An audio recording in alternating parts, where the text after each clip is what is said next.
Hello, my name is Amanda Crahill, and today my advocacy speech will be on how I believe that contraceptives should be readily available in all California public high schools. Sometimes the talk is not enough for a teenager. As our bodies mature and we begin our journey into adulthood, the topic of sex will be something that readily comes to our minds. When it comes to teenagers, particularly those in high school, sex is often something that our mind cannot avoid. Sex is something that is a natural way of life, and it is a means for reproduction. However, not all individuals feel as natural about it as others. Sex is something that is frowned upon when it comes to teenagers. However, this really shouldn't be our area of focus. The unprotected sex of teenagers can not only lead to pregnancy, but the spreading and contraction of STDs. And it is a direct hit to our taxing system as well. Regardless of whether our children are having sex or not, they need to be informed and they need to be safe.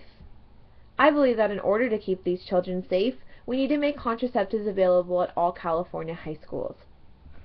For years, teenage sex and pregnancy has been a very popular and debatable topic to discuss. Regardless of the debates, the statistics do speak for themselves. In the U.S., at least 34% of all women will become pregnant before the age of 20. And among these pregnancies, 80% of them were unintended.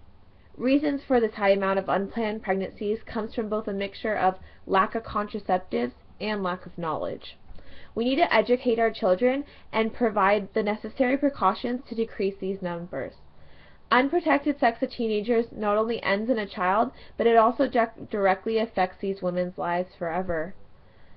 When broken down, less than 50% of teenage mothers will graduate from high school. These teenagers are our future and we need to protect them. As adults, we provide for our children until they are old enough to provide for themselves. So why do we not provide the necessary information and tools in order to keep their bodies safe? Though teenage sex and pregnancy is a hot topic, it is not something that is on everyone's mind. Maybe people do not believe that teenage decisions can affect them, when in fact it does play a huge role in our society. Direct costs of teenage pregnancies, as well as the spreading of STDs, can affect our population as a whole. Lack of use of condoms and other forms of contraceptives can directly result in the spread of various forms of STDs.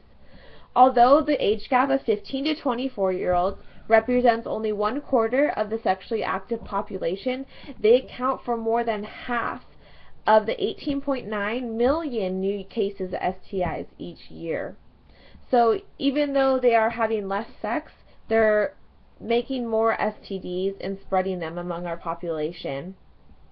In addition, STDs affecting adults, teenage pregnancy has a direct connection to our taxing system.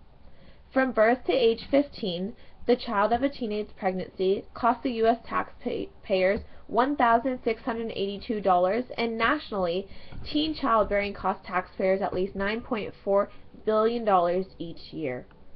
We need to see that their decisions are not only affecting themselves, but it affects the rest of the community and population as well. Most people will argue against my claim, and they'll say that contraceptives are readily available to our youth.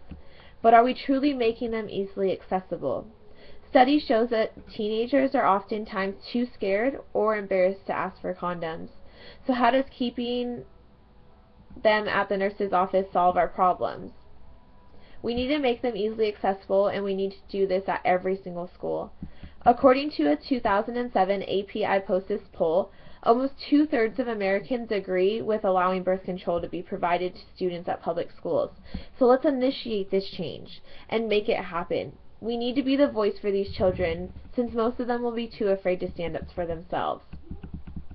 So let's break it down. What are the reasons that these 1/3 of Americans still do not feel contraception should be provided to our teenagers? Lack of education, religion, and fear all play an important role in why adults do not want to provide condoms to our youth. When it comes to education, some parents believe that if we provide these forms and educate our children, we're initially giving them the okay to go ahead and have sex. When in reality, speaking to our children and providing them with the tools to be safe actually does more help than hurting them. Studies show that actual sex education does not lead to promiscuity. Children who receive sex education at home are actually less likely to engage in risky sexual activity. However, religious purposes still result in a standoff demeanor of providing condoms to our teenagers.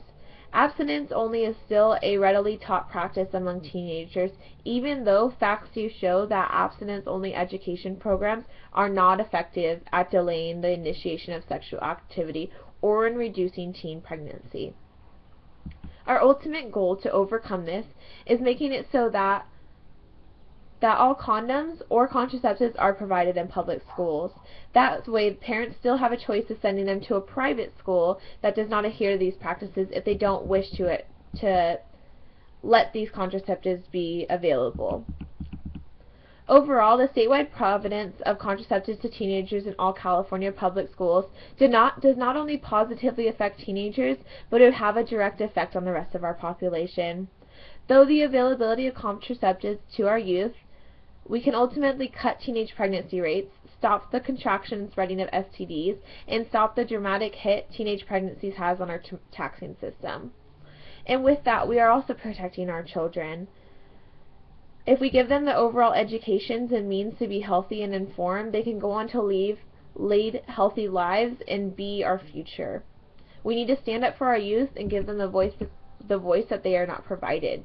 We need to act now, because action now will lead to a better life tomorrow. Let us push for these healthier lives for our students and hope that we will give them the tools to live a better and more educated life later.